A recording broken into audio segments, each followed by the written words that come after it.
Ouvem bem lá atrás? Então, boa noite a todas e boa noite a todos. É o mês da mulher, né? Temos que fazer média com elas, né? Que, aliás, merecem, né? Muito bem. Como em toda reunião espírita, não por obrigação, né? Nós sempre procuramos fazer uma prece, né? Procurando sintonizar os valores religiosos que morejam dentro de nós, para que a reunião transcorra num clima de produtividade e alegria, quando nós procuramos transmitir as mensagens espíritas, principalmente aquelas que provêm, como hoje faremos, do nosso codificador Allan Kardec. Temos certeza que os bons espíritos estão conosco, né? Como em todas as ocasiões, e nos ajudarão a darmos um recado que atenda aos anseios de cada um de nós. Muito bem. Vila Seguir, número 30. Será que tem que ver essa propriedade com a palestra de hoje? Vila Seguir, quer dizer, em francês é Vila Esperança. Seguir é esperança em francês, né? E Allan Kardec e sua esposa compraram uma propriedade, essa aqui, num bairro distante do centro de Paris. O antigo prédio onde funcionava a sociedade, aliás, um apartamento num prédio no centro da cidade, estava muito pequeno para conter o número de pessoas que aumentava dia a dia. E essa casa, então, se propunha não só ser a sede da Sociedade Espírita de Paris, como também ser o museu, a biblioteca, a livraria e até uma espécie de asilo para pessoas pobres. Então, compraram a propriedade com esses objetivos e iriam mudar-se para lá no dia 1º de abril de 1869. E vejam vocês como é que estão as coisas. Na véspera da mudança, 31 de março de 69, Allan Kardec faleceu. A casa estava com os móveis todos desarrumados, pacotes dos livros de Kardec, né? Toda aquela gama imensa, né, de produção que ele já houvera conseguido, né, desde o Livro dos Espíritos, né? E também pessoas que acorriam a Kardec solicitando livros, né? Então, um vendedor de uma livraria lá de Paris foi até essa sociedade, né, para comprar exemplares da Revista Espírita. Quando Kardec entregou o pacote para o moço, ele caiu fulminado. Né? Caiu fulminado. Aí, ocorreram várias hipóteses, né? Uns achavam que foi um aneurisma que se manifestou, né? Uma artéria que se rompeu, né? E até há pouco tempo você pensava assim. Hoje já se admite que Kardec era um cardiopata. Ele tinha um problema no coração, e do qual certamente veio a falecer. Claro que foi um problema muito sério, porque não se esperava que ele, com 65 anos incompletos, viesse a falecer. Ele que era o líder, por excelência, do espiritismo na França e no mundo. É claro que o próprio Alexandre Delane, que era um amigo seu, ligado ao mesmerismo, tentou aplicar passes, mas não adiantou. Kardec caiu fulminado mesmo, né? É claro que depois chegou a esposa dele, Mélie Boudet, que estava fora. Quando ela chegou, foi aquele transtorno, né? Colocaram Kardec em cima de um colchão que estava esparramado na casa para a mudança, né? E ali começaram, então, os preparativos para o sepultamento do codificador. Então, foi interessante, né? Um dia antes da mudança ser consumada, ele veio a falecer. Então, eles tinham comprado essa casa, essa propriedade aqui, a Vila Seguir, número 30, lá em Paris. Muito bem. E é claro que várias pessoas se pronunciaram a respeito da figura de Kardec no seu sepultamento, que foi no cemitério Montmartre, lá em Paris. Montmartre é o bairro boêmio da capital francesa, né? Muito famoso pelas produções artísticas, culturais, que lá se realizam através de várias entidades. Muito bem. E no sepultamento, então, no cemitério de Montmartre, várias pessoas usaram da palavra, entre elas Camille Flammarion, que é um dos maiores astrônomos da França até hoje. Era um jovem de 27, 28 anos, mas já famoso, né, na ciência, um astrônomo por excelência. Ele falou, e o senhor Levin, que era vice-presidente da Sociedade Espírita de Paris. E também o Delane, o Alexandre Delane, fez também uma exposição em nome dos espíritas de outras partes da França e, quiçá, do mundo. Então, é interessante. Um senhor chamado Sr. Miller, né, era muito amigo da família Kardec, né? E ele, então, fez um pronunciamento, mandou cartas para os seus amigos, falando coisas interessantes. Nada nas palavras desses oradores lembrava essas tristes orações fúnebres que fazem o coração desesperar por suas palavras. Adeus, eu não te reverei mais, nunca mais. Longe de nós esse triste pensamento. Palavras textuais do Sr. Miller. O Espiritismo oferece-nos uma consolação maior e todos os discursos pronunciados sobre a tumba do Mestre terminaram por animadoras palavras. Até logo, querido amigo de nossos corações, até nos revermos em um mundo melhor. E possamos nós, como tu, cumprirmos com nossa missão na Terra. Bem, o sepultamento como deve ser, né? Sem desespero, com saudade, é lógico, né? Ainda mais o inesperado desencarne de Kardec, né? Tão prematuramente. Muito bem. A Revista Espírita, do mês de abril, Kardec deixou a revista pronta, né? Então, a revista não noticiou em abril o sepultamento, em março, do nosso codificador. Mas no mês de maio, ela publicou, então, vários artigos falando de Kardec, né? É sob o golpe da dor profunda causada pela partida prematura do venerável fundador da doutrina espírita, que iniciamos uma tarefa, simples e fácil para as mãos sábias e experimentadas, mas cujo peso e gravidade nos acabrunhariam se não contássemos com o concurso eficaz dos bons espíritos e com a indulgência dos nossos leitores.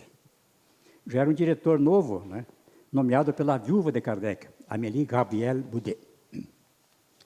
Morreu como viveu, trabalhando. Há longos anos sofria de uma moléstia de coração, que só podia ser combatida pelo repouso intelectual e alguma atividade mental. Um homem deixa a terra, mas um grande nome tomava lugar entre as ilustrações deste século. Um grande espírito ia temperar-se no infinito, onde todos os que com ele haviam consolado e esclarecido esperavam a sua chegada, certamente, né? Então, ele foi sepultado no cemitério de Montmartre, né, com vários oradores, né, que eu acabei de citar, né? Mas ocorre que, um ano depois, eles construíram, então, no Père Lachaise, o hospital mais importante de Paris, né, onde tem a sepultura de grandes artistas, de grandes cientistas, né, da França e de outras partes do mundo. O próprio Chopin, né, que era polonês, foi sepultado também no Père Lachaise. Então, é um cemitério histórico, né? Esse dolmen lembra muito bem o pensamento do povo celta, né? Era um povo que habitou boa parte da Europa, desde a Grã-Bretanha, a Península Ibérica, até chegando próximo da Turquia, passando pelo norte da Itália, né? Há vestígios hoje dessa civilização que realmente marcou época, né? E o professor Hipólito de Leão deles Arrivaio ficou sabendo, mais tarde, né, que ele fora um sacerdote druida no tempo de Júlio César, no século I a.C., e que lá ele se chamava Allan Kardec. O druidismo caracteriza uma ordem, digamos assim, religiosa, digamos assim hoje, né, que se caracterizava por apresentar conceitos muito semelhantes aos conceitos espíritas de hoje, como a reencarnação, a comunicabilidade com os espíritos, né? Tinham algumas práticas estranhas ainda, né? Mas, de modo geral, era sintonizado o pensamento do espiritismo com o pensamento druida. Então, Kardec teria sido um sacerdote druida. Então, esse dolmen lembra muito bem essa vida que Kardec tivera lá entre o povo celta. E há uma mensagem gravada bem em cima, nessa pedra de cima, né? Que diz: nascer, morrer, renascer ainda, porque dizer sempre tal é a lei. Allan Kardec. Mentira. Kardec não falou assim, né? Ninguém sabe até hoje de quem seria essa frase, mas ela resume realmente a mensagem espírita: nascer, morrer, renascer ainda e progredir sempre, tal é a lei. Alguns acham que essa frase pode ser atribuída a Goethe, famoso escritor alemão, né, que realmente tinha uma vertente espiritualista na obra que ele produziu. Então ele foi sepultado aqui e depois, mais tarde, a própria esposa também foi aí sepultada, a Amélie Boudet. Aqui em cima tem a frase, então, né, escrita em francês: é naître et mourir, renaître encore et progresser sans cesse. Telle est la loi. Em português, nascer, morrer, renascer ainda, porque sempre tal é a lei. Esse cemitério está sempre florido, né? Eu não sei quem que se encarrega de colocar lá. O Père Lachaise é um cemitério assim, cinza, né? Meio triste, né? Mas no túmulo de Kardec tem sempre flores, né? Vicejantes assim, né? Ornamentando-o. Muito bem. E aqui estou eu, imagina, né? Comprei uma passagem para a França em 25 prestações, né? Consegui ir lá, né? Claro que fui visitar o túmulo de Kardec, né? Interessante que no hotel que eu estava, eu peguei um táxi, junto com um espírita de São Paulo. Fomos conversando com a Amaral, a minha esposa, mais esse personagem. E eu falei a frase em francês, né? Que está no túmulo de Kardec. E a taxista era uma mulher, ficou interessada e queria que eu repetisse a frase. Ela achou muito bonita, né? Achei interessante. Isso foi em 2013. Eu era bem mais novo do que sou hoje. Embora não pareça, né? Então, Kardec nasceu no dia 3 de outubro de 1804. O nome dele era Hippolyte Léon Denisard Rivail, né?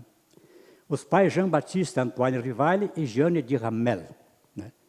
O pai de Kardec faleceu quando Kardec era muito pequeno, 3 ou 4 anos. Ele era um juiz militar e teria ido com Napoleão na invasão que Napoleão fez à Espanha, né?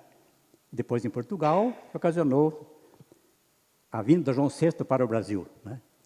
E nunca mais souberam do tal Antônio Rivaio, né? Nunca mais souberam dele, né? Então ele foi criado pela mãe, né, a senhora Jeanne de Ramel, e por um tio, irmão da mãe. E Kardec continuou, então, se desenvolvendo, estudando, né, ensino básico lá em Paris, né? Moraram no estado de Tours, uma cidade, se não me engano, na região mais ou menos da Bretanha, assim, né, lá no oeste da França, mais para o centro um pouquinho. Então, quando Kardec nasceu, Napoleão Bonaparte foi eleito imperador, né, pelo voto democrático dos homens. Mulheres não votavam naquele tempo, né? Para vocês terem uma ideia, as mulheres na França votaram depois do Brasil. Tá? Aqui, pelo Getúlio Vargas, criou o voto feminino em 1934. Na França foi em 1945, bem depois, né, do voto na França, no Brasil, que a França adotou, então, o voto para as mulheres. Muito bem. Então, Napoleão foi eleito imperador, colocando ordem, digamos, na Revolução Francesa, que criou um caos na França, né? Mas ele, com o seu poder militar, a sua astúcia, conseguiu aplacar a Revolução e foi eleito, então, imperador da França. E Napoleão, que é, digamos assim, um francês por acaso, né? Ele nasceu na Córcega. E a saída da Córcega foi adquirida pela França 1 ano antes de Napoleão nascer. Então, quase que ele não era francês, né? A França invadiu a Córcega um certo tempo e depois, para amenizar, pagou uma indenizaçãozinha. E até hoje, a Córcega pertence, então, à França. A Córcega, depois tem a Sardenha, né? Depois a Sicília, a Itália, aquela região toda ali. Muito bem. Então, ele foi eleito imperador, né? E, realmente, a vida de Kardec como espírita transcorreu toda ela dentro de um período ditatorial que eu vou ver mais à frente. No tempo de Kardec, para dar uma ideia como é que era o mundo, né? O século XIX é chamado o século das luzes para alguns românticos, né? Porque realmente ela trouxe, digamos, à tona muitas conquistas no campo das ciências, no campo das artes, da cultura de um modo geral. Lavoisier, que definiu, digamos assim, definiu as leis básicas da química. Foi um profundo cientista e morreu guilhotinado, sem dever nada. Porque o pai dele, o pai do Lavoisier, era um indivíduo que tinha a delegação do governo da França para gerir alguns empreendimentos. Seria como hoje aquela PPP aqui no Brasil, né? Participação público-privada, criada há algum tempo atrás. Né? E achavam que ele não foi muito honesto. E por isso, então, a Revolução guilhotinou o filho dele, o François Lavoisier. John Dalton, que traz, digamos assim, para o Ocidente, de volta a questão do atomismo, da teoria atômica, né? Agora com uma visão embasada já em alguns auxílios de uma ciência já desenvolvida. É um ato bastante simples o do Dalton, mas já foi a reabertura do processo da discussão desse assunto, né? Que se prolonga até hoje, com muitas vertentes. A figura também do Darwin, essa foi espetacular, né? Um pouquinho mais novo do que Kardec, né? Mas que causou uma revolução, digamos assim, no mundo contemporâneo. Né? Interessante que o Livro dos Espíritos, na primeira edição, fala que o homem foi sempre homem.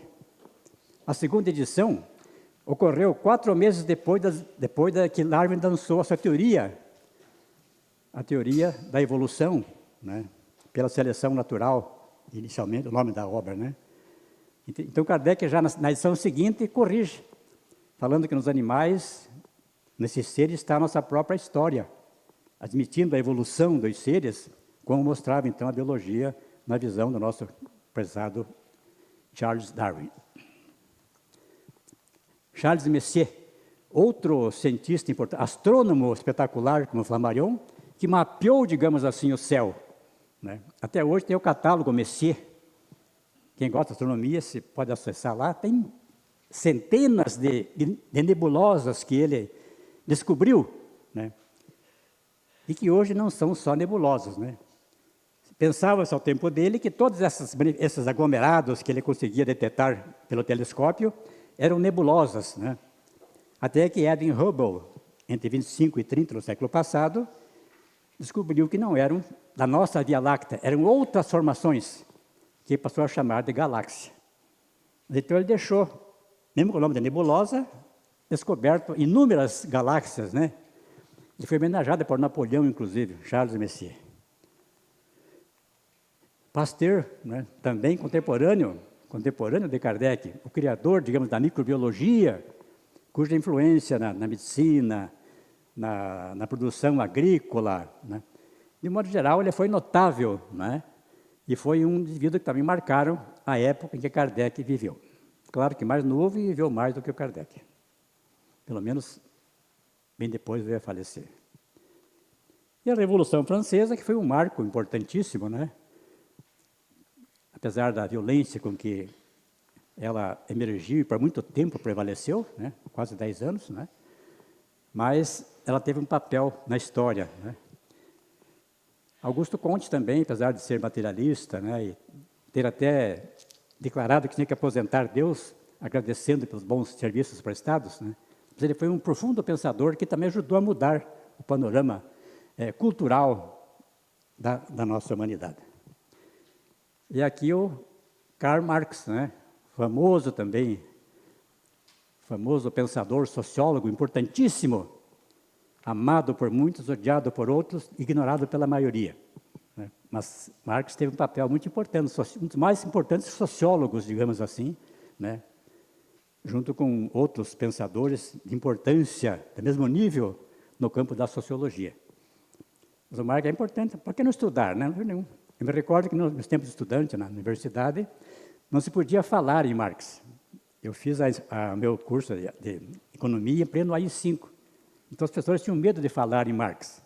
E ele foi importante, não é? Foi importante. O lado bom que ele legou à humanidade, né? O Kardec reconhece isso, critica a questão da igualdade absoluta, né, critica o comunismo, mas reconhece que havia um idealismo por parte do Marx. Mas tudo bem, vamos em frente. Napoleão III. Em 1848, Napoleão III, Luiz Napoleão, sobrinho de Napoleão Bonaparte, foi eleito também imperador da França. Certo? Ainda pelo voto masculino. Mulher não votava ainda, né? 1848. E a Constituição previa para os eleitos, né, um mandato de 4 anos. Mas em 1851, ele tentou a reeleição e alterar a Constituição para que assim se procedesse lá a sucessão presidencial. E claro que muitos pensadores e filósofos tiveram que fugir. Ele assumiu como um ditador, né?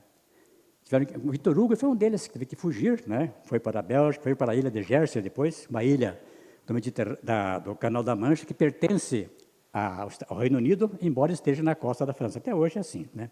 Muito bem.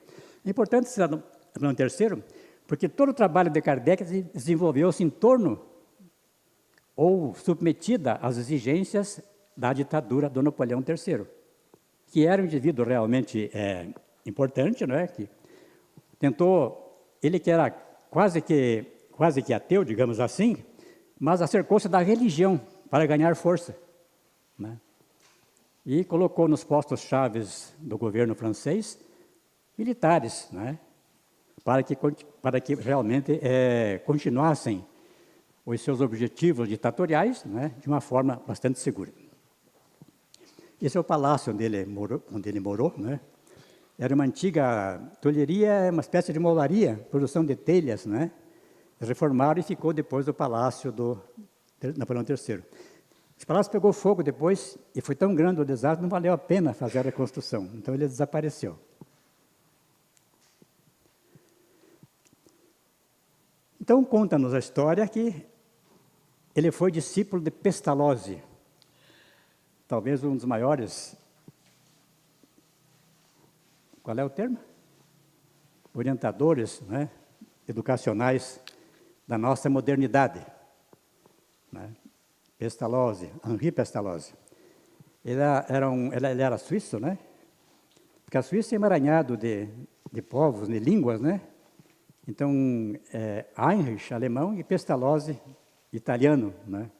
Mas ele falava realmente o alemão. E na escola que ele criou, lá em Yverdon, na Suíça, aí está o castelo. Funcionava a escola que ele, com auxílio de algumas pessoas, de alguns bem abonados, conseguiu estabelecer, revolucionando, digamos assim, a pedagogia, praticamente criando, né, porque havia ainda pouco subsídio histórico para que tal acontecesse, né? Então, Kardec fez parte desse trabalho durante muito tempo. Ele foi menino e saiu adolescente, quando ele volta, então, agora para Paris. Aí não era Kardec, né? Era Hippolyte, Lyon, Denisard, Rivaio. Muito bem. É interessante que na obra de Kardec nós sentimos a influência que Pestalozzi exerceu na formação do seu caráter. Era uma família de bem, é claro, mas a influência do pedagogo Pestalozzi foi marcante na história do nosso prezado Hippolyte e depois Allan Kardec. Cultivar o espírito natural de observação das crianças, dirigindo-lhes a atenção para os objetos que as cercam. Cultivar a inteligência, observando um comportamento que habilite o aluno a descobrir por si mesmo as regras. Proceder sempre do conhecido para o desconhecido, do simples para o composto. Interessante, né? Eu aprendi tabuada no meu tempo lá. Eu estou com 86 anos hoje, embora não pareça, né? Parece 85 só, né? Deu para notar, né? Eu fui educado no primeiro ano numa escola bem simplesinha lá de Itaiacoca, onde eu nasci, é um distrito de Ponta Grossa. Meu pai tinha um cartório distrital, né? E lá eu nasci. E a tabuada te aprendia decorando, né? A gente cantava na sala, 5 vezes 5, 25, 5 vezes 6, 30, aquela beleza, aquela musicalidade na sala, né? Eu tenho um neto agora que estava terceiro ou quarto, não sabia tabuada. Eu digo, fulano, vamos decorar? Não, não pode decorar, você tem que aprender por dedução. Até hoje não domina a tabuada. Está com 28 anos, né? Então, há que pensar, né? Então, aplicar um método específico sobre o assunto, mas que tenha realmente valores que possam nortear, então, a formação intelectual das pessoas. Evitar toda atitude mecânica, levando o aluno a conhecer o fim e a razão de tudo o que faz. E etc. Então, essa ideia parece que norteou, digamos assim, o pensamento de Kardec, ou do Hippolyte, para ele chegar até o Allan Kardec. Essa é uma foto de Kardec aos 25 anos, ainda Hippolyte, né? Há quem questione. Eles acham que os caracteres físicos não correspondem muito ao tipo físico de Kardec, em especial ao rosto, não é? Era um homem de 1,70 m no máximo, né? Trancudinho, né? Ele era segundo alguns biógrafos, era mais tipo assim alemão do que francês, né? Claro que de um alemão gordinho, né? E coisas que tais. E nessa época ele já tinha muitas obras publicadas, né? Vejam vocês que antes de tornar-se Kardec, o que ele publicou, não é? Aritmética de primeiro grau, projeto de melhor aumento da instrução pública, aritmética do segundo grau, outra do segundo grau, aritmética do terceiro grau, tradução de Telêmaco do Fenelon do alemão para o francês. Hoje eu cometi um erro à tarde, falei que era do francês para o alemão, e lendo agora eu dei uma bola fora, né? Mas somos humanos, né? Podemos errar, e a obrigação é nos retratarmos quando tal acontece. Então ele dominava, digamos assim, o alemão também, né? Dizem que ele fala 8 línguas, é um exagero, não chegaria a tanto, né? Com certeza o francês, o alemão, o espanhol, ele dominava, né? Tudo bem. Era um tradutor, né? Gramática francesa clássica, manual de geografia para professores e gramática francesa normal, entre outras, né? Estima que tinha 25 obras publicadas quando ele começou a interessar-se pelos fenômenos que originaram o espiritismo, na versão que temos hoje. Ele foi membro da Academia Real de Arras. Arras é uma cidade ao norte de Paris, próximo da Normandia, lá no norte da França, né? Em 1931, foi agraciado como prêmio sobre o tema qual o sistema de estudos mais em harmonia com as necessidades da época. Então, um concurso, ele ganhou esse concurso, né? Membro da Sociedade Mesmeriana. Ele conta, em 1858, na primeira revista, que há 35 anos ele professava a ciência magnética. Então, fazendo as contas, ele tinha 19 anos. Então, logo que ele voltou, digamos assim, de Yverdon, Suíça, para Paris, ele já integrou, então, essas escolas que caracterizavam o pensamento do médico austríaco, chamado Franz Mesmer, né? Que criou um método de tratamento, inclusive, ficou famoso em Paris, né? E que usava fluido magnético, digamos assim, como fazendo uma comparação com o ímã, né? Mas um outro tipo de magnetismo que pudesse atender às necessidades de saúde para as pessoas. Então, Kardec fez parte do grupo mesmérico desde 19 anos, palavras textuais dele. Membro do Instituto Histórico de Paris, membro da Real Academia de Ciências Naturais. Aqui uma foto do Mesmer, então, né? Que faleceu 11 anos depois do nascimento de Kardec. Essa foi a esposa do Hippolyte, Amélie Gabrielle Boudet. Ela era 9 anos mais velha do que o Kardec. Agora, com a divulgação das cartas de Kardec, né? Está na internet isso. Quem se interessar, procura lá as cartas de Kardec, né? É um acervo que veio da França para o Brasil e que hoje está na Fundação Espírita André Luiz de São Paulo. Estão divulgando todo esse acervo. Também a Universidade de Juiz de Fora também está divulgando esse trabalho todo. Então, tem as cartas que Hippolyte fazia, né?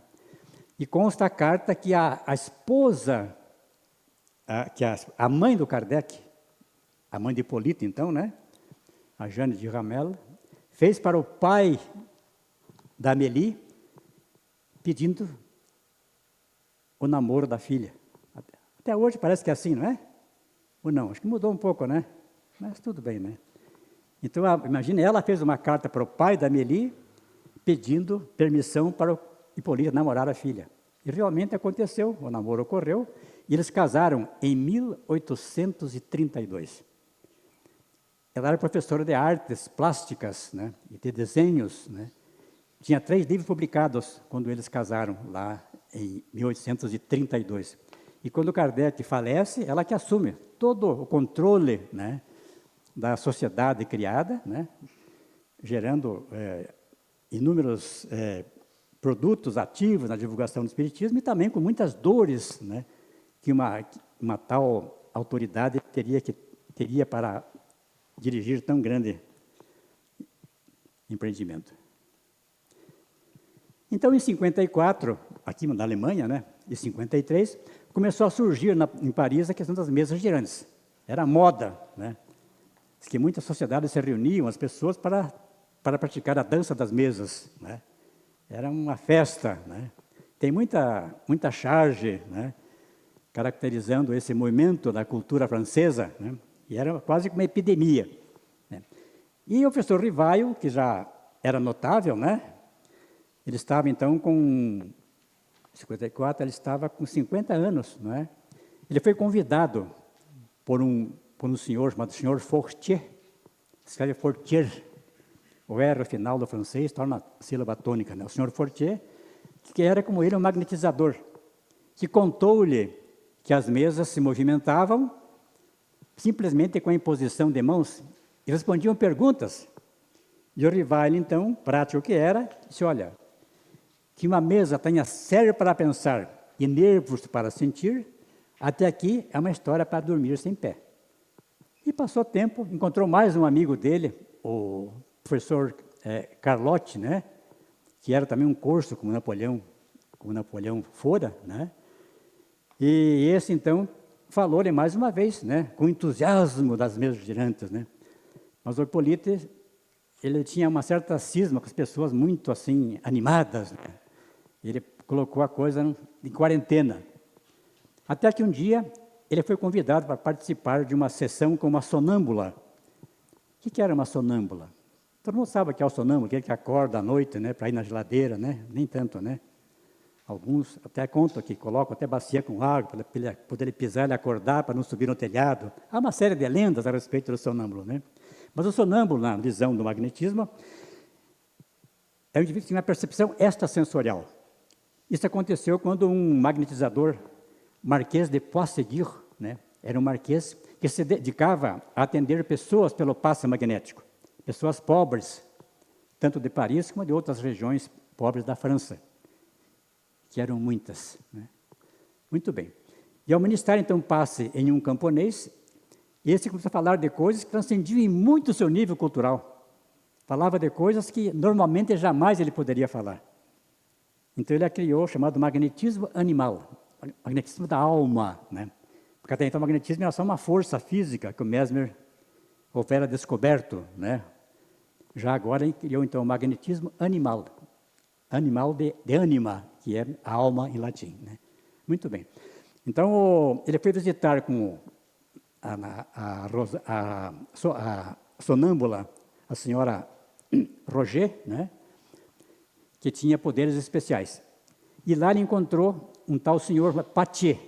Esse ele gostou, porque o Patier era um cara assim equilibrado, né, falou dos fenômenos que realmente aconteciam, né, e convidou o Rivaio para ir a uma sessão de magnetismo, né, e mesa girante na casa de Madame Pleine-Maison. Escreve Pleine-Maison em francês, Pleine-Maison, né. E lá ele conheceu a família Baudin, que tinha 2 jovens, né, que realmente tinham esse poder de conversar com os espíritos através das mesas e coisas que tais. E quando ele foi, então, assistir a sessão com essas duas meninas, hoje discute-se um pouquinho, eram um pouco mais velhas do que até então se mostrava na história a idade das meninas, Caroline e Julie. Carolina e Júlia. E ele notou, então, que lá realmente aconteciam fenômenos que as mesas giravam, as mesas se moviam, né? E respondiam perguntas até em pensamento. Aquilo chamou a atenção. Bom, aqui é um fato que deve ser analisado, não é? E já havia na casa da família Baudin, né, para onde ele foi depois, né, participar das sessões, até um esboço de escrita na ardósia. A ardósia é uma pedra, né, sobre a qual, bem planificadinha, onde se escreve com um lápis de pedra, né. Para quem não sabe, eu aprendi a escrever quase que assim, né, que é lá onde eu nasci, né, as crianças tinham, a chamavam de lousa, até era ecológico, né, se fazia a continha na lousa, passava um paninho, depois apagava e podia usar de novo, né, era até ecológico, né, muito bem. Assim eu comecei a fazer as continhas de somar, né, e de multiplicar e assim por diante, né. Então, consistia o seguinte, era uma mesa, era um dispositivo, uma cesta, sobre a qual as médias colocavam as mãos, né, e tinha uma haste na ponta da qual tinha um lápis de pedra. Então, eles colocavam a mão sobre essa cesta e então a mesa então escrevia. Só que ela escrevia assim, né, então tinha alguém que estava virando a pedra para acompanhar, né, escrevia quase que em círculo, não é? Foi assim que ele começou, as primeiras noções que ele teve das revelações que tivera e que acabaram culminando com o surgimento da doutrina espírita. Interessante, quando Amélie Boudet começou a olhar o que Kardec deixara escrito, né, depois da sua morte, né, claro, ela descobriu um manuscrito que tem toda a história de como ele tornou-se espírita. Minha primeira iniciação no espiritismo. Mas antes, porém, o manuscrito, com essa frase aqui, né, ele fala assim: esses princípios, para mim, não existem apenas em teoria, pois que os ponho em prática. Faço tanto bem quanto permite a minha posição. Presto serviços quando posso. Os pobres nunca foram repelidos de minha porta ou tratados com dureza. Foram recebidos sempre, a qualquer hora, com a mesma benevolência. Jamais me queixei dos passos que hei dado para fazer um benefício. Pais de família têm saído da prisão graças aos meus esforços. Kardec tinha muitos amigos, né? E em plena ditadura do Napoleão III, muitas vezes ele intercedia, né, para tentar libertar alguém presos até injustamente. Ditadura é isso, né? Ditadura é uma coisa muito séria, né? E Kardec viveu todo esse tempo dele no período da ditadura do Napoleão III. Trago tranquila consciência e a gratidão com que me hajam pago em mais de uma ocasião não constituirá motivo para que eu deixe de praticar o bem. E depois começa então a falar da iniciação dele no espiritismo. Aqui as irmãs, né, Caroline e Julie Baudin, eram as jovens que usavam então a cesta de bico, que alguns chamam, para escrever, né, colocando a mão e a mensagem fluía.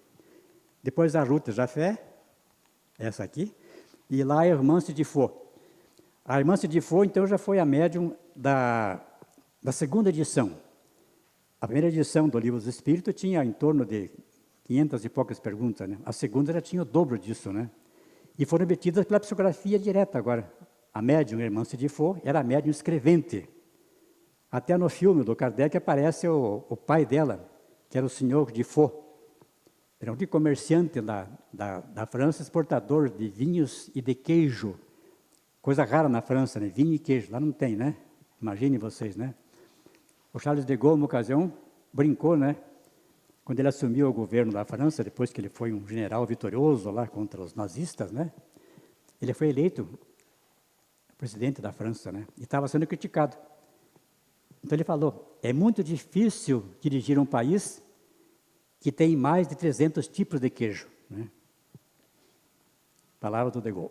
Muito bem. Então Kardec, esse é mais ou menos isso aí, era mais ou menos assim, essa cesta, né? Tinha aqui, essa parte aqui era de vime, né? Tinha o cabo e tinha aqui o lápis, onde Os espíritas escreviam. E Kardec, então, ficou maravilhado, né? Só que ele colocou ordem na casa, porque as questões que se discutiam nessas reuniões eram de fundo, assim, trivial. As moças, saber quando iam casar, se ia ser rico o marido, né? Se Napoleão III ia ser deposto. E o Rivaio depois, olha, o assunto é sério, vamos tratar com a seriedade que ele merece. E começa, então, a pesquisar, a obter mensagens e mais mensagens edificantes.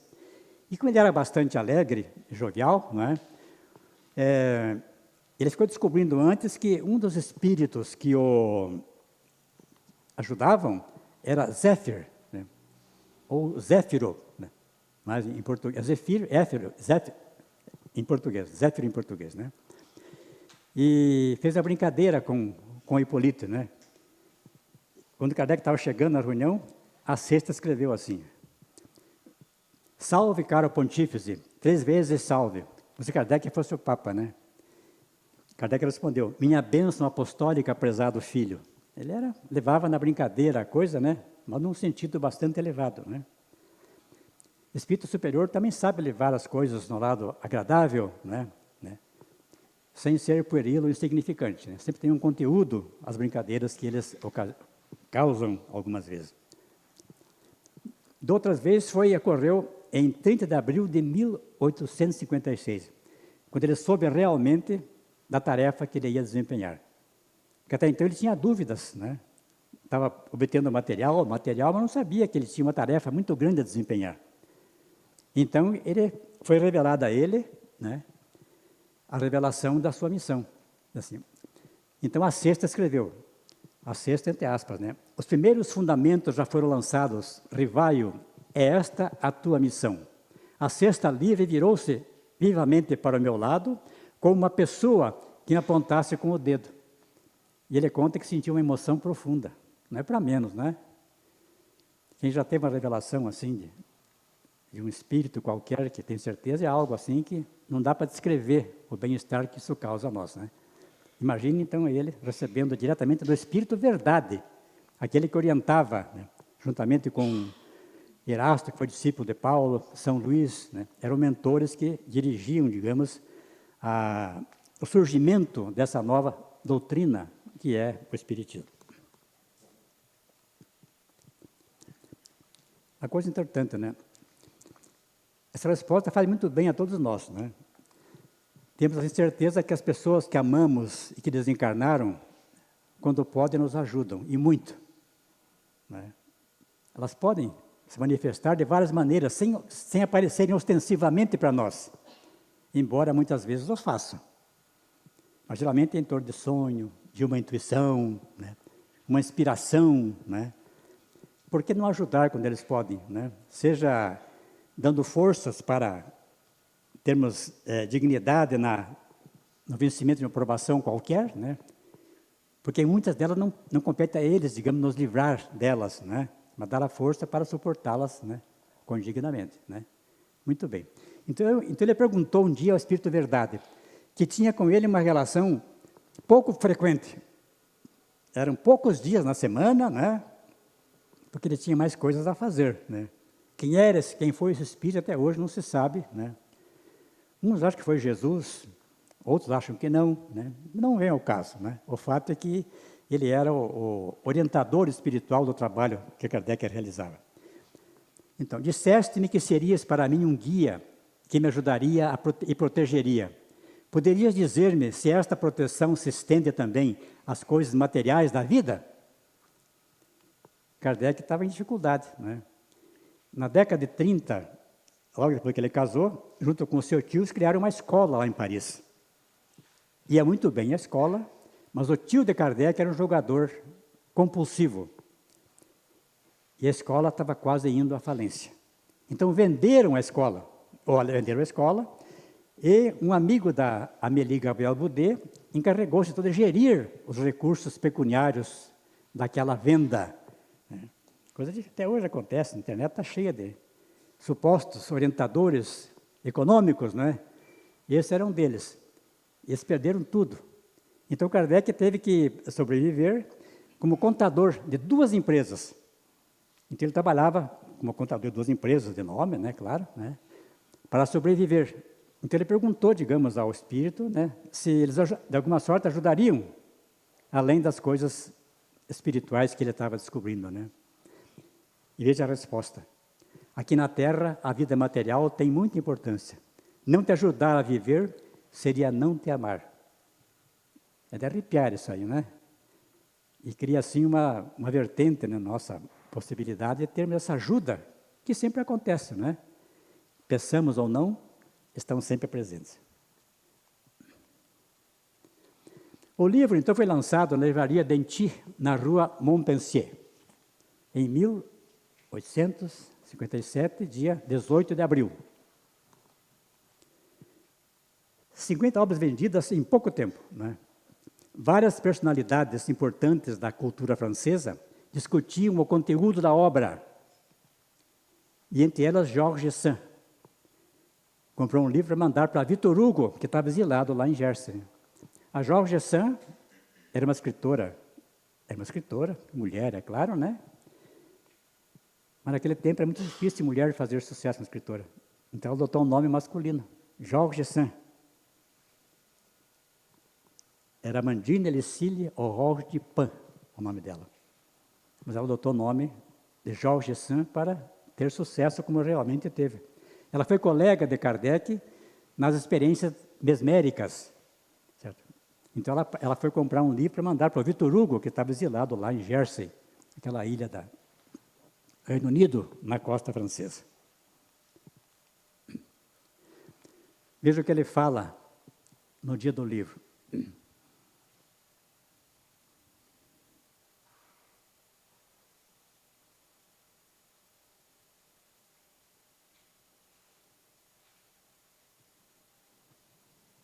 Jesus, né?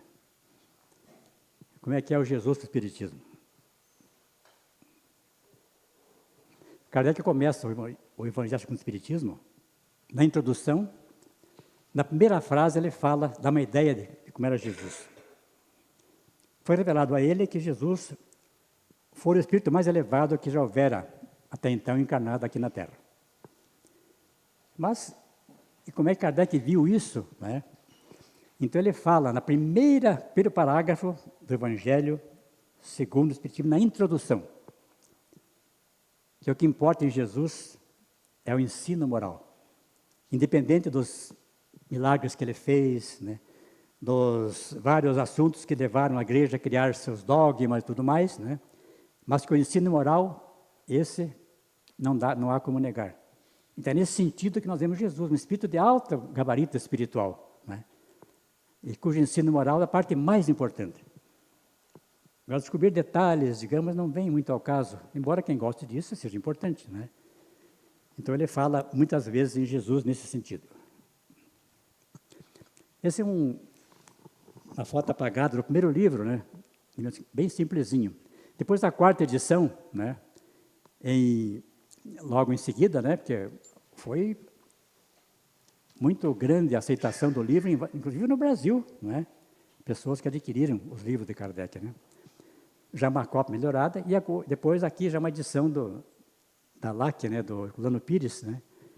Uma edição melhor, já bonitinha, com todos os recursos que a impressão moderna faculta, né? E é uma questão interessante no livro, de tantas outras, né? O Espiritismo pode contribuir para o progresso, destruindo o materialismo, que é uma das chagas da sociedade, deixando a vida futura de estar velada pela dúvida, abolindo os prejuízos de seitas, castas e cores, ensina aos homens a grande solidariedade que os há de unir como irmãos. Livro dos Espíritos, questão 799. É um resumo da beleza que é a doutrina espírita. Kardec dizia, então, que se viesse antes o Espiritismo, teria abortado. Não teria condições de sobreviver. Por quê? Porque havia realmente a Inquisição, aqui na Europa, na Espanha, a barbaridade, né? Na França. Então, se viesse antes, não sobreviveria, né? Apesar do preparo que aconteceu no século XVI, XVII, XVIII, né? Sempre o iluminismo, né? movimento cultural de intelectuais iniciado no século XVII, né? Final de 1600, né? Newton, Locke, Spinoza, né?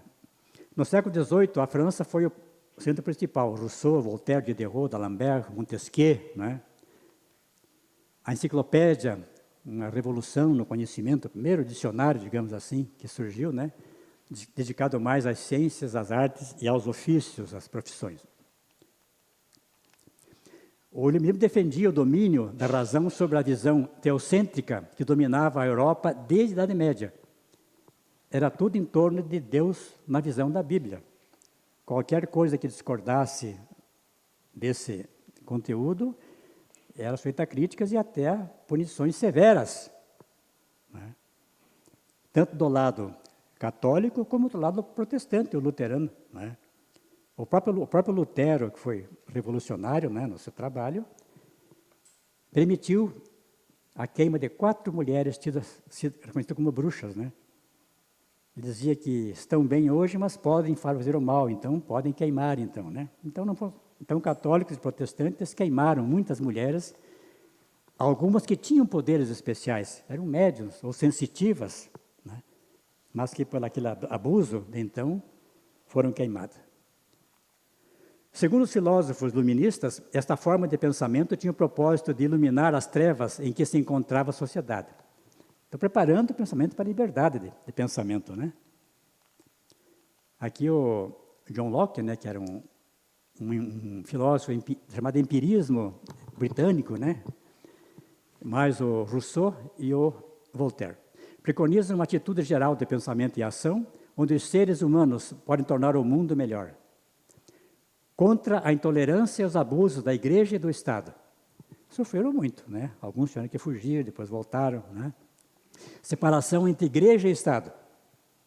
Acontecia, né? Só que o Leão III, por interesses pessoais, acercou-se da Igreja, né? Para ter, digamos, o beneplácito da ação dos religiosos, que foram explorados pelo Napoleão III, para se manter o poder até 1870, né? Aqui uma foto da George Sand, né? Amandine Rolle-Stille Dupin, que foi a amiga de Kardec. Kardec depois mandou um livro para ela, também autografado, da dedicatória. Na Revista Espírita ele conta dessa remessa do livro à sua amada amiga Amandine. Victor Hugo falou que eu choro a sua morte e saúdo o imortal, né? Então Kardec fundou a Sociedade de Paris em 1858, no Palais Royal. Até hoje existe, né? Alugaram uma sala e ficaram lá por mais ou menos 1 ano no Palais Royal, mas faltou dinheiro para pagar, então, as reuniões da sociedade. Então, eles passaram a usar um restaurante à noite para fazer as reuniões da sociedade. Até que eles foram transferidos, então, para a Galeria Montpensier, na passagem Sainte-Anne. Ali Kardec veio desencarnar. Um apartamento nessa morada, nessa passagem Sainte-Anne, tinha um apartamento simples, né? Onde ele fazia as reuniões com os amigos, sociedade, e tudo. Aí que ele veio a falecer. Ficou 11 anos morando aí nessa sociedade. Estamos quase no fim já. Religião. Como é que Kardec via a religião? Ele faz um discurso no Dia dos Mortos de 1868. Isso está na Revista Espírita, esse discurso dele. O tema do discurso, o Espiritismo é uma religião? Ele tenta explicar. Do ponto de vista filosófico, sim. A filosofia tem um ramo chamado filosofia da religião, que estuda os fenômenos religiosos do ponto de vista racional. Então, nessa visão, seria uma religião. Aí ele fala, por que dizemos que não é uma religião? Ele fala, então, que não tem... Há uma palavra que falta para separar o sentimento religioso da organização religiosa.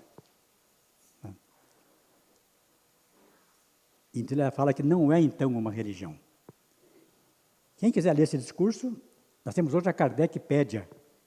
Tem toda a obra de Kardec, certo? É um trabalho do Cosme Massi, sensacional. É só clicar na internet lá, Kardecpédia, né? E lá, a revista Espírita, veja o discurso de Kardec no mês de novembro de 1868, 5 meses antes da sua desencarnação, onde ele define realmente, né, a questão religiosa. Eu cito rapidamente a questão do Ken Wilber, né? Ken Wilber é um psicólogo americano ligado à psicologia transpessoal. A psicologia tem várias vertentes, né? Tem a Gestalt, tem a comportamental, né? Ele é da transpessoal. É um ramo da psicologia que admite o espírito e até a reencarnação, alguns deles. É interessante, né? É uma coisa nova. Tem lá o Grof, um famoso psiquiatra tcheco, né? É um dos maiores pesquisadores e divulgadores da psicologia transpessoal. Ele fala o seguinte, que as pessoas têm, todo mundo dentro de si, a religiosidade. Tá? Todo mundo tem isso aí em si, né? Quer saiba ou não, quer queira ou não, né? É o sagrado dentro de cada um, né? Mas as religiões, então, criam as suas doutrinas, né? Vestindo esse componente, né?